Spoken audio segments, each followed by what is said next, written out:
Okay, so if you've heard people talk about terms like target audience and ideal customer, you're like, break it down, make it plain and simple, and teach me how to build my target audience and ideal customer, then this is going to be for you.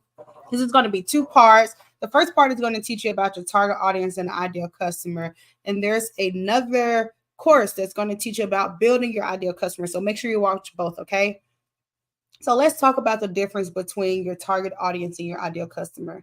So your target audience is like a broad group of people that align with what you do. So let's say now, keep in mind that the biggest thing here to know is that your target audience is not everybody. Okay. So if you're in the mindset of, well, everybody can use this, it don't matter if you're poor, rich, big or small, political, left wing or right wing, like, no, because that means that it's for everybody, so it's for nobody, because there's no reason to connect, there's no reason to be loyal, you can flip-flop back and forth and it doesn't matter. So we don't want that, okay?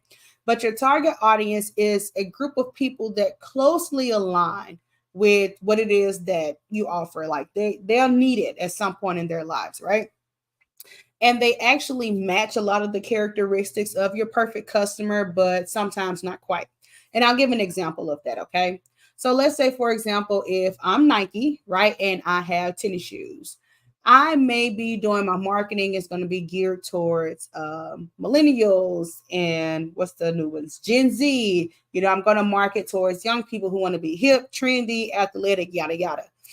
But that doesn't mean that grandpa isn't going to come in and buy him a nice pair of Nikes. Okay. So he may essentially, some part of him is a part of our target audience, but he's not who we're drawing all of our attention to. And he's not our perfect ideal customer. Okay. So your ideal customer is going to be that perfect person that's inside your target audience where they represent exactly, you know what I'm saying, the specific person that's going to benefit most from what you do. Okay? So say that again. Your ideal customer is the person that benefits most from what you do. Okay? So if I sell clothes and I know that ultimately women want to wear my clothes and feel confident, a person that's in my target audience, let's think about this, okay? So a person that's in my target audience, do they buy clothes often? Do they already feel confident, or do I need to convince them to be confident? Right? You got to think about these things for your audience, for your mission, for your business. These are your decisions to come up with, and you got to think about that because everything else falls in line underneath that, okay?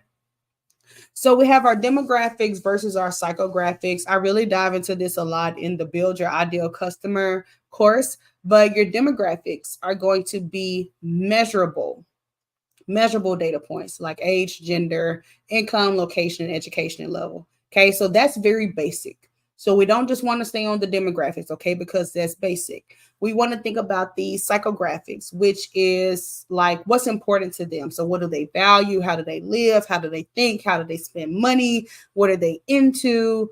Like what triggers them to buy? How do they buy? Do they buy for status? Do they buy for convenience? Do they buy for quality? Like you've got to know a lot of them about them and their personality trait, and that's going to help you understand why they buy and what motivates them. Okay. So here are 14 questions that I have here that can help you start thinking about your ideal customer. And the next course dives into this deeper.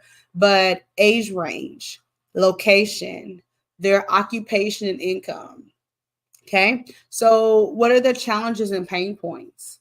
What are their goals and aspirations, values and beliefs, interests and hobbies, media consumption, shopping habits? Are they tech savvy? What are their brand preferences? How are their decision making styles? What's their communication style? What's the challenges in their life? Okay. So you want to know all of this about your customer. Highly encourage you to sit down and take the time to answer every single one of these. Please do not think, well, I'm just going to skip this part because I kind of got an idea in my head of my customer. I've had customers before, so I'm going to skip this part and move on to the next because there's going to be a missing link. Because then you're going to start creating content based off what you think people want to see and think they want to hear and think what's going to make them buy instead of looking at the facts of who they are. Okay. So your customer avatar. So the thing about an ideal customer is don't think about it being a million people. Think about it being just one to two, maybe even three people. Okay. So your customer avatar is going to be a detailed picture of your perfect customer. And I have some examples here that I'll pause so that you can read. Okay. So you so let's say for example, if I have let's see, Sarah, she's a busy mom. She's a working mom. She's 35 to 45, juggling work, family, and a healthy lifestyle. She values convenience and time saving solutions. Your meal prep service caters to her busy schedule and health goals. Okay, so you see how because I know who she is, my product can align with that. Okay, so make sure you have a good idea of some of those avatar examples. Now, I do want to talk about like people who say, hey, I truly have multiple target audiences because sometimes that's really truly true.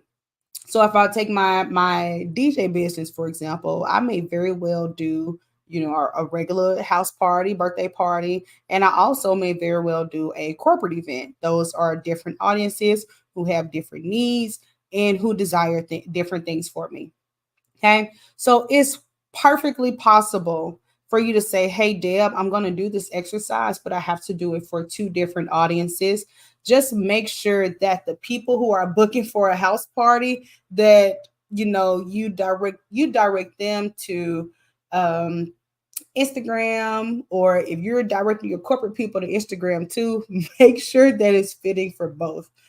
So maybe you want to segment them, or if they inquire about a house party, they get this email series. But if they inquire about a corporate event, they get this email series, right? So take that to into consideration if you're going to have multiple audiences, because the messaging has to be specific for them.